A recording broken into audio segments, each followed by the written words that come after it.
Hey, welcome to the Dropship Podcast. And today's topic is something tender to my heart, honestly. The question is, can I start a dropshipping business while I'm still working? And the reason it is so close to me is I actually built and sold my first business while working full-time at a Walmart distribution center. And so the answer is yes. I'm going to hopefully hop into my experience. Hopefully Jon can hop into his experience here and really answer the question here that I think a lot of people are asking. They're like, do I need to quit my job to get a business off the ground? Yeah, and the answer is no, you don't need to, straight up. I think, we've obviously had, I think now, hundreds and hundreds of students in our Dropship Breakthru program. We've been working with people, coaching people for years, one-to-one. And I think if I was going to put a number on it, I would say 90% of people who get started here with this business model are doing creating some other form of income, whether that's a job or whether they're running another business already that takes up a significant portion of their time. Have a lot of people who come in, they might already be self-employed, as a, photographer or something like that, you know what I mean? But almost nobody comes to this and they're just sitting there all day doing nothing, right? So, yeah, I mean, that's where I started too. When I started here, I was, counting commuting time and travel and all that sort of stuff. I mean, I was 60 hours a week probably in my job at the time, for sure. Yeah, I think we have people in many situations, right? Not just the job. Some of them have a lot of kids. Jon's got a lot of kids, for that matter. Some people have a lot going on, right? And this does tend to start as a side hustle. I actually think you should consider this a side hustle. I don't think you need to quit your job and go all in. And so, look, I'll just share my own experience. I'd made it to first shift, which was the holy grail, and quickly realized that that is not where I wanted to be at 29 years old. And, started experimenting, flipping stuff on eBay and things like that, and stumbled on this business model and was like, I'm going to give this a shot. And so I'm working full time. I work 4 10s, so 4 days a week, 10-hour days. I think at the time I was working 4 a.m. to 2 p.m. on first shift. I eventually shifted to second shift, which was 3 p.m. to 1 a.m. And either way, I either had to come home from work at 2 p.m., get home at about 2:30, and put some time in, which was not much, right? A couple hours is all I had. Or when I shifted to the other one, I would wake up. I ended up playing Call of Duty till 5 a.m., so I would wake up at about noon, and then put a couple hours into this business. And either way, it was 2-3 hours. And if you're realistic at your job, if you're sitting behind a desk, are you working for 8 hours? Are you working for 10 hours? Look, I was at Walmart Distribution Center. We had to hit numbers. I was throwing dog food. It sucked. If you're doing a blue-collar job, I get you. You're working all day. Most people who are sitting behind a desk are not working all day, or they might be sitting at home now. You're really only putting in 2 to 3 hours of work a day. And so can you put in 2 to 3 hours of your own time of focused work, get in there and put in the work? You can easily build one of these businesses in your, I don't want to call it your spare time, but what used to be free time. Maybe it used to be your Netflix time. Maybe it used to be whatever you do for a hobby time, and maybe you have to put it here as your side hustle. But I believe you can start one of these businesses and grow it and sell it in the couple hours a day that I was able to put into it when I worked full time. Yeah, absolutely. So for me, I was working 9 to 5, kind of traditional hours job, in an office, in a cubicle, and not, some distance from my home. So I was commuting. I used to do interstate travel quite a bit. And for me, I probably went a bit more extreme than what I would recommend today in terms of what I did to get my business built. The first one, I'd come home, dinner, etc., and then I had one kid at the time, put him to bed, and then I'd get straight into it, until 1 o'clock in the morning. And then or midnight, 1 o'clock in the morning, as long as I could stay awake, basically. And then I'd go have a bit of sleep, wake up, go and hop on a train. I used to catch a train into the city from there. It's like just over an hour, sit there with my laptop on my lap on the train, doing whatever it was, uploading products or whatever.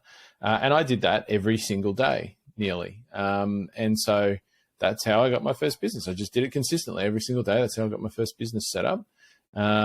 Took around a month or so, I think I took a couple of days off during that month for doing things like calling suppliers. So I just pumped through some supply calls and stuff because it was difficult for me to do it during business hours because I was working business hours. But I think I did some of that stuff during lunch breaks or whatever it was when I was at work during the week.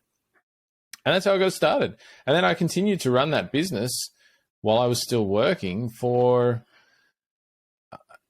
it's just over 12 months. At some point I went part-time with my job. So I tapered that off. So I could spend more time, gradually start spending more time on my business. But yeah, I kept that going until I could replace my income, until I felt comfortable that my business was on a track that it was going to pay the bills, right? And, help me support my family and what we were doing there. So that's a totally normal experience, totally achievable. And the trick with it, I think there's a couple of keys here, though, if you're going to do that. And I think the first one is, if you are in a relationship of some sort with somebody else, you're married, you got a girlfriend, boyfriend, whatever, it pays to have this conversation with them about what you're planning to do first before you go into it. Get their buy-in to what you want to do, because if you're going to disappear every night or 5 days a week or something like that to go and work on your business, they may get the shits with that.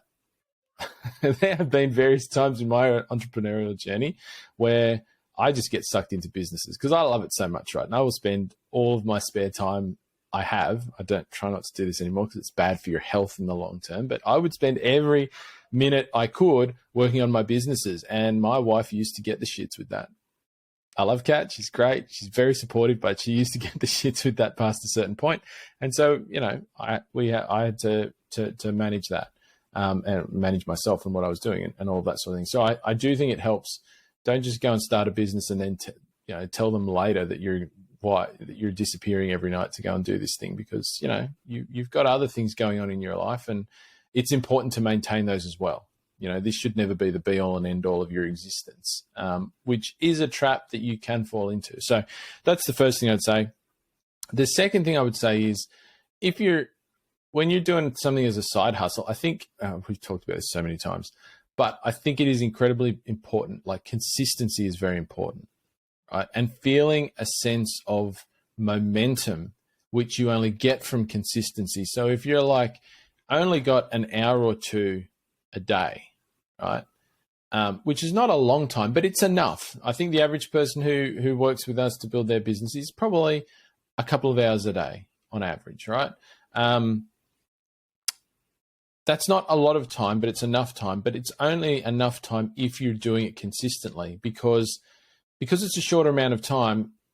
You only feel the momentum, which is important to keep yourself engaged and whatnot, when you're doing it most days, right? Because you can actually see that your business is growing, it's getting built, things are happening. And so that's a really great way to keep yourself engaged with the process. Whereas if you just do like, on Monday, I'm going to do 2 hours and then I'll come back to it next Monday or something like that. Like, that's just a bad plan. You really don't get anywhere quickly, and it doesn't feel like you're getting anywhere. And people just tend to drop off when they come at it, either at a really inconsistent thing. So I think those are two of the keys for me to making that sort of side hustle experience work. Hey, obviously you're interested in high ticket dropshipping, wondering what you're going to sell. That's usually what people think about long before they ever purchase a course or even get started. John and I want to help you with that. We're running a 5-day challenge. Check it out at dropshipbreakthru.com/5. 5 days. You'll figure out exactly what you're going to sell, and you'll be ready to start your high ticket dropshipping journey when you're done. But there is no finish line, right? So there's not like, I'll build it and I'll get to here and then I'll be able to, like, this is your new thing. This is your new side hustle. It's going to take time. Businesses take effort. Businesses take money, like your profits. Some of that needs to go back into your business. You're also going to have to like find a little bit of time here and there to like get this thing off the ground. So I can think back to starting it, right? And there was days I had to run outside and call a customer back and just say, hey, sorry, we were away from our phone. Our systems are down actually, but I can walk you through the checkout process and, bullshit my way through this to get it fucking go. You got to get those sales off the ground. You got to get the, like you said, you had to take some time off to call suppliers. You might have to take a day off to call suppliers all that day, or, find time to take a half-hour break in the middle, or spend your lunch calling suppliers or returning calls, or, you're going to have to hustle. Like, the idea that you're going to get passive income living the same life that you were doing before. It's not going to happen, right? And but it's not passive either, right? You're going to have to put effort in. And so if you want a different life, you're going to have to take different actions, and it's going to require a different version of you, a different belief system from you, a different mindset. And so be prepared to not only, find that momentum, as Jon said, which I think is extremely important, but to do things you weren't normally used to doing in order to make this happen. And sometimes that might be, giving your wife the shits, as Jon says, or sometimes that might be, missing out on the latest show that everyone's talking about because you're not able to watch it on Netflix because you're trying to better yourself. Or it might mean you didn't eat lunch that day because you're outside on the phone the whole entire time closing sales or closing a supplier. And so be prepared to do a little bit extra, to do what most people aren't willing to do. You want a different life, you're going to have to do different things. And so, yes, you can do this while working. And you can, like I did, build and sell your first business while still working, but it's going to take a different version of you. It's going to take different actions than you take now. And so go into that mentally prepared to say, I'm going to be different. I'm going to do different things so that I can get a different result. Yeah. And so much of this is about mindset and stuff like that. It's such an important thing. I think we probably don't talk about it enough on this show. I think we could talk about it a bit more, but something that springs to mind when people think about this stuff is, which is a word that I really dislike in this circumstance. So people might be sitting there thinking, well, I'm going to have to sacrifice.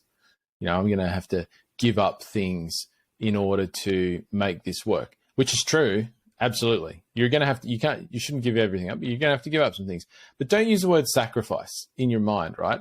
Sacrifice has negative connotations, right? If you say, I'm going to have to sacrifice going out and getting shit-faced with my mates on Friday, right?